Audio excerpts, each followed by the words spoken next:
Selamat ketemu lagi teman-teman dengan saya Rita di Australia Channel. Kali ini saya ingin berbagi sebuah kisah nyata yang menurut saya sangat menginspirasi dan juga semoga bisa menjadi sebuah kekuatan buat kita semua. Sebelum kita masuk ke kisah inspirasi tersebut, kita mau sedikit memahami tentang yang namanya sebuah penderitaan atau kegagalan. Apa kegagalan itu atau apa penderitaan itu? Merupakan sebuah rangkaian kejadian di dalam kehidupan kita yang menimbulkan ketidaknyamanan, baik dalam bentuk lahir maupun batin. Penderitaan juga merupakan suatu proses yang bisa berlangsung cepat ataupun perlu waktu yang panjang di dalam menjalaninya. Seperti apa yang disebut kegagalan atau penderitaan? Untuk memahami hal ini yang menjadi mudah dimengerti di saat kita ada di dalam suatu kondisi atau kejadian yang nyata yang sedang kita alami atau pernah kita alami. Teman-teman, pastinya penderitaan tidak jauh-jauh dari kehidupan kita sebagai manusia. Tidak mungkin ada seorang manusia yang tidak pernah mengalami penderitaan atau kegagalan. Namun, ini akan mengubah cara pandang kita ketika kita sudah melewatinya dengan baik. Sesungguhnya penderitaan itu adalah sebuah kesempatan untuk kita bisa naik level atau naik kelas. Semua potensi dan kemampuan yang ada akan menjadi sia-sia jika kita tidak ditempatkan di tempat yang tepat dan waktu yang tepat pula. Semakin banyak pengalaman hidup yang kita lewati dengan baik, semakin melimpah pula wawasan yang kita miliki. Cara pandang akan sangat berbeda melihat sebuah masalah dan mampu berpikir panjang, tidak mudah putus asa, menjadikan penderitaan itu sebagai momen perjuangan yang harus dilewati, diatasi, dan dinikmati. Teman-teman, memang saat kita ada di dalam masalah, dunia seolah runtuh. Kita tidak bisa berpikir secara jernih, apalagi mau bertindak secara baik. Nah, inilah momen bahwa tidak semua yang kita rencanakan harus terjadi dan tidak semua yang kita buat harus berhasil seketika itu juga. Terkadang kita ada di masa yang namanya menunggu. Di saat menunggu inilah masa yang paling tidak enak. Merasa tidak nyaman dan sangat mengganggu. Karena disinilah akan banyak campur aduk di mana kita tidak bisa fokus. Ada was-was, ada kecemasan, ada ketidakpastian. Dan di masa inilah kita banyak mengalami kegagalan seperti kata pepatah bahwa menunggu itu adalah saat yang paling tidak enak. Tepat sekali ya teman-teman. Waktu kita bukan waktu Tuhan. Doa-doa kita dijawab juga sesuai dengan kehendak dan perkenanan waktunya Tuhan. Itu pun sebuah rahasia ilahi yang selalu menjadi misteri bagi kita sebagai manusia biasa. Jika di suatu kesempatan kita perlu ada di posisi menunggu, yang sangat kita butuhkan adalah kesabaran, ketegaran, kebesaran hati, dan ketenangan yang akan menjadi kekuatan untuk memampukan kita tetap berpikir positif, berpikir baik, dan tetap percaya bahwa pasti ada suatu titik di suatu hari di mana proses menunggu ini akan ada batas ujung dan akhirnya. Apapun yang terjadi, percayalah bahwa kamu tidak sendiri.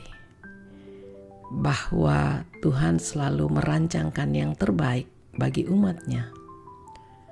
Bahkan rencananya tidak ada yang gagal. Memang tidak mudah meyakini sesuatu yang belum kita lihat. Namun bukan berarti tidak ada. Nah, teman-teman, untuk sedikit memberikan kita kekuatan, saya ingin kita sama-sama mengambil hikmah atau belajar dari sebuah kisah nyata, kisah sukses pendirian Kentucky Fried Chicken. Ya, siapa yang tidak pernah makan yang namanya ayam goreng Kentucky? Siapa yang tidak mengenal Kentucky Fried Chicken alias KFC? Ayam goreng KFC sangat dikenal oleh banyak orang di dunia. Sangat mendunia, sangat sukses, dan semua kalangan, semua umur, sampai-sampai nama ini terekam. Sehingga mereka ketika melihat ayam yang kita pikir itu KFC. Inilah keberhasilan yang ingin kita pelajari hari ini. Di balik sukses KFC, ada kisah inspirasi sang pendirinya, yaitu Kolonel Sanders. Dikutip dari biografi Kolonel Sanders, lahir di Henryville, Indiana, 9 September 1890. Ia memiliki nama asli Harlan David Sanders. Kesuksesan Sanders tidak serta-merta datang saat ia masih muda.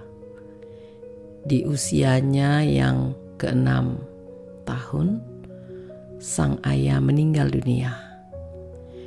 Karena sang ibu bekerja, Sanderslah yang mengurus saudara-saudaranya. Wah, usia yang masih sangat muda tetapi sudah memikul tanggung jawab ya teman-teman. Saat usia 16 tahun, Sanders mendaftar sebagai tentara. Setahun setelahnya, ia bekerja di stasiun sebagai buruh. Namun karena terlibat perkelahian, Sanders kemudian dipecat. Sanders beberapa kali mengalami kegagalan saat bekerja. Kolonel Sanders mencoba banyak pekerjaan sepanjang hidupnya. Sanders pernah menjadi agen asuransi, sehingga menjual ban pun pernah dilakukan. Meskipun menghadapi kegagalan, Sanders tidak pernah menyerah. Pada tahun 1930, dia mulai bekerja di pompa bensin di Kentucky. Jadi Kentucky ini nama tempat, teman-teman. Sanders juga mulai menyajikan berbagai panganan untuk para pengunjung, dan kemampuannya memasak memang sudah ada saat Sanders kecil.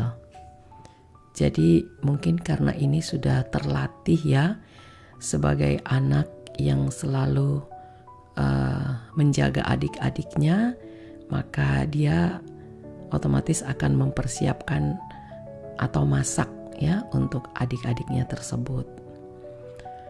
Di tahun 1939, Kolonel Sanders menemukan resep ayam goreng yang lezat. Ayam bisa lezat menggunakan 11 bumbu rahasia dan menggorengnya di panci presto. Kelezatan menu milik Sanders membuat Gubernur Kentucky saat itu memberikan gelar kolonel kepadanya.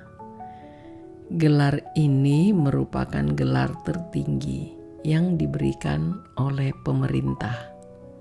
Melansir Medium pada 1952, Kolonel Sanders membuat kesepakatan usaha.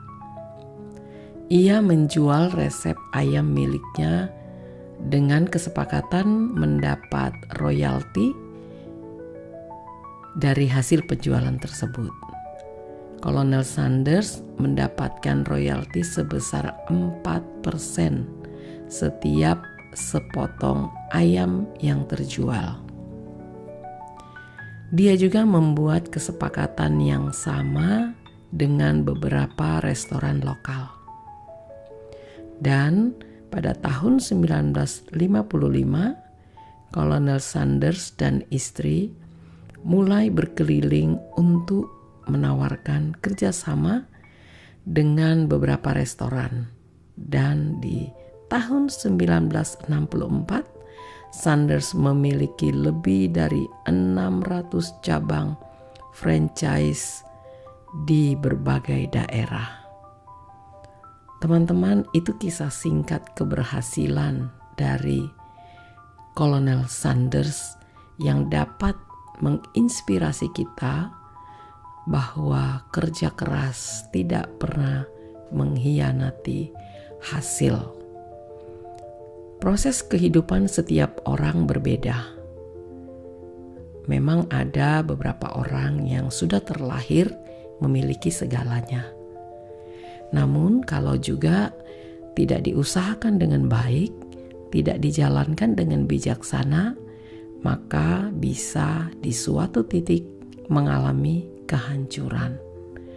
Jadi proses kerja keras juga perlu dibarengi dengan terus meningkatkan kemampuan kita, mengembangkan dan menginovasi setiap hasil yang kita kerjakan.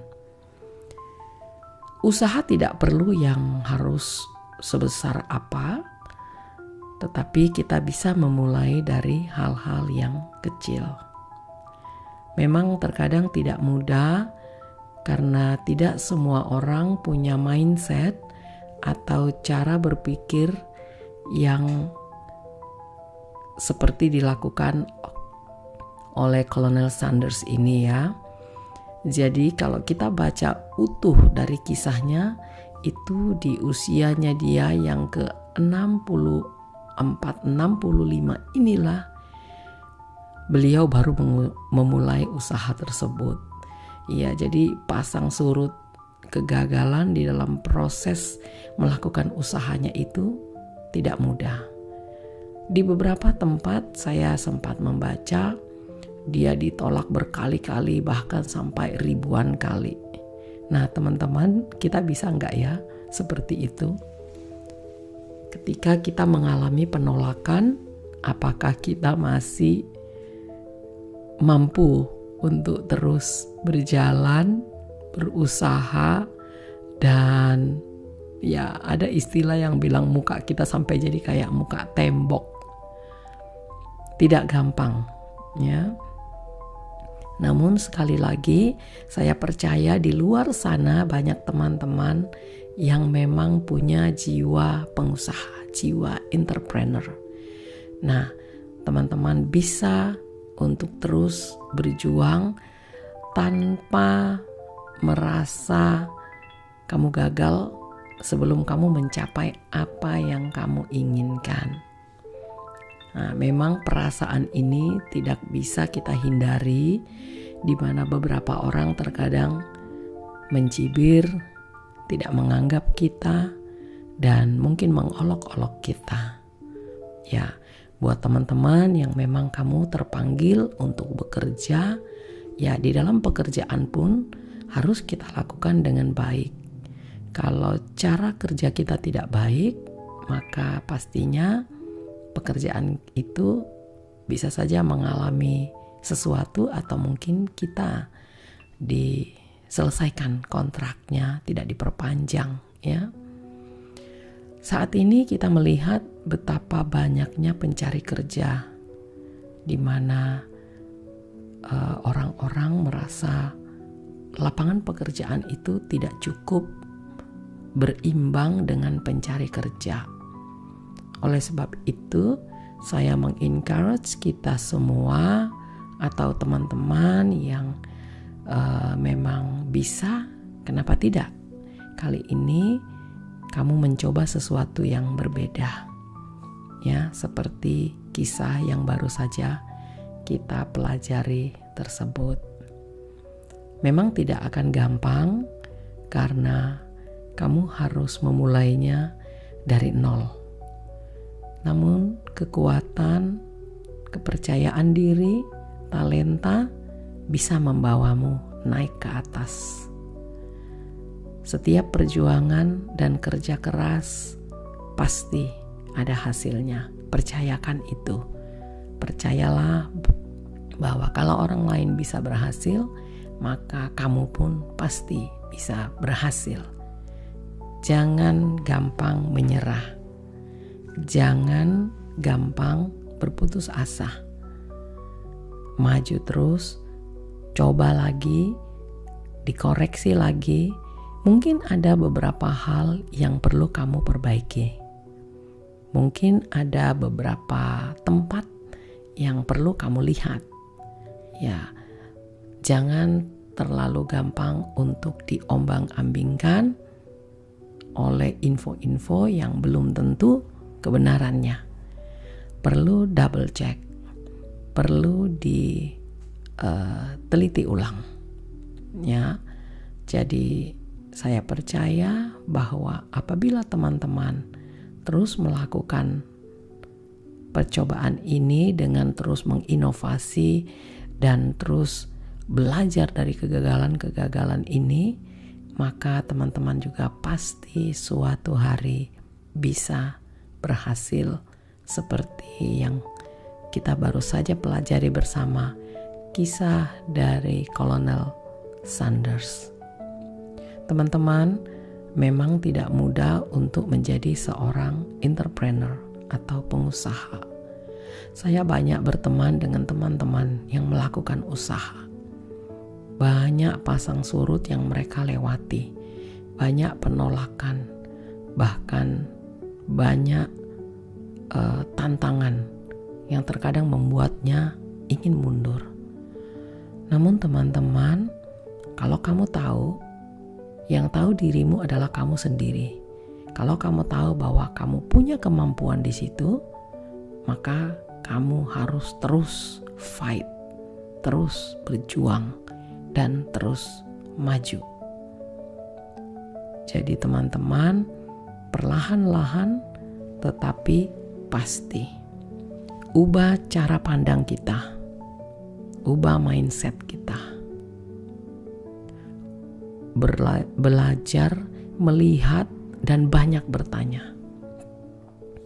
Kalau kita mau sukses di satu bidang, kita harus banyak bertanya kepada orang-orang yang memang sudah ahli dan berpengalaman di bidangnya.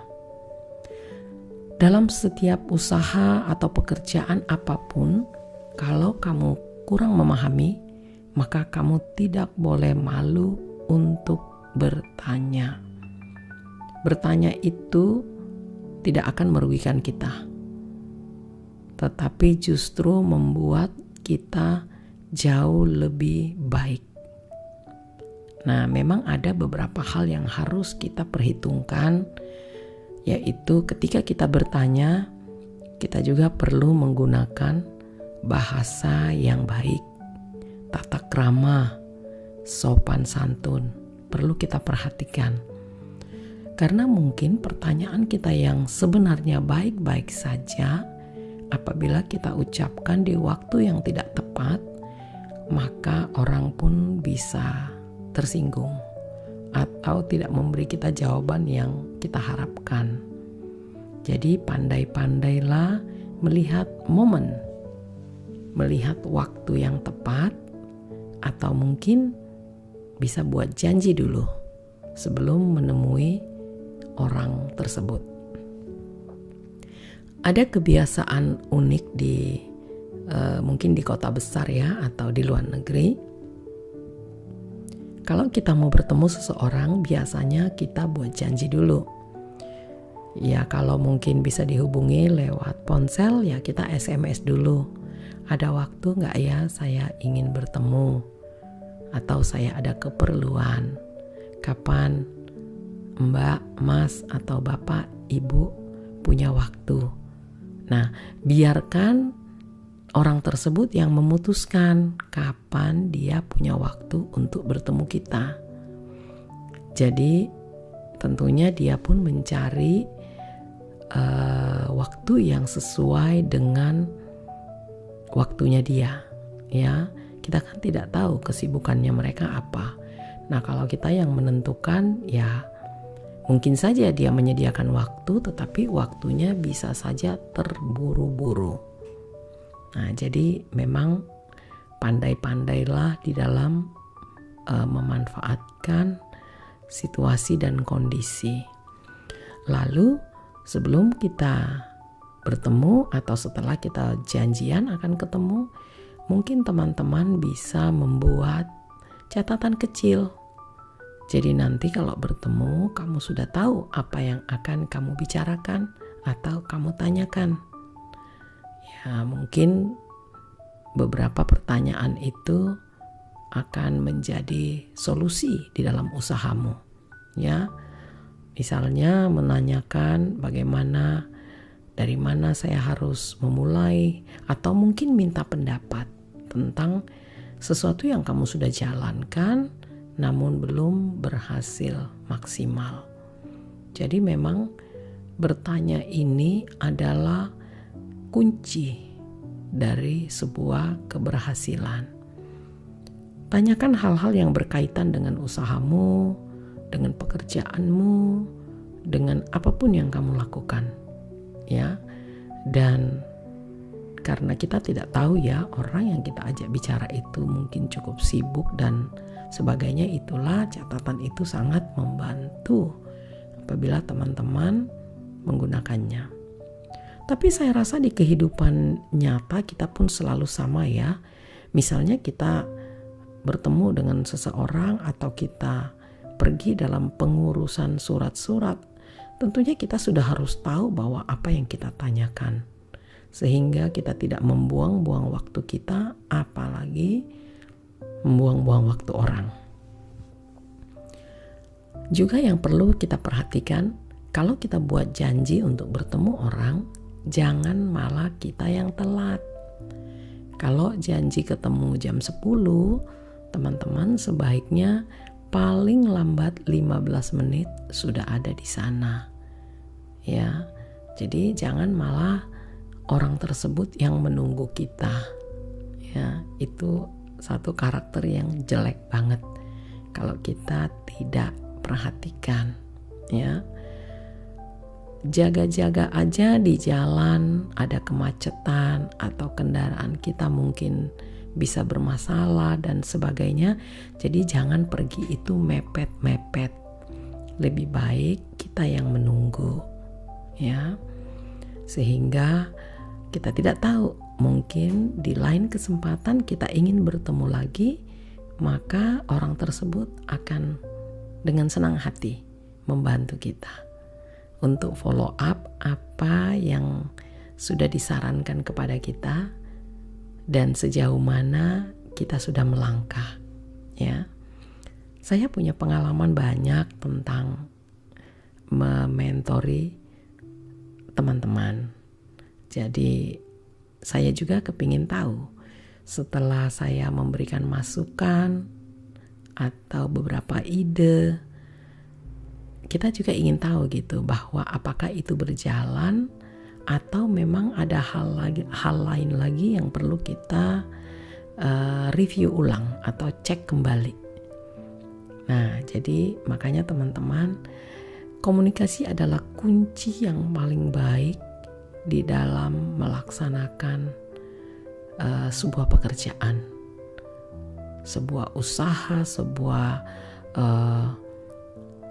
rutinitas. Komunikasi akan menjadi jembatan terbaik yang membuat kita terus bisa naik ke atas.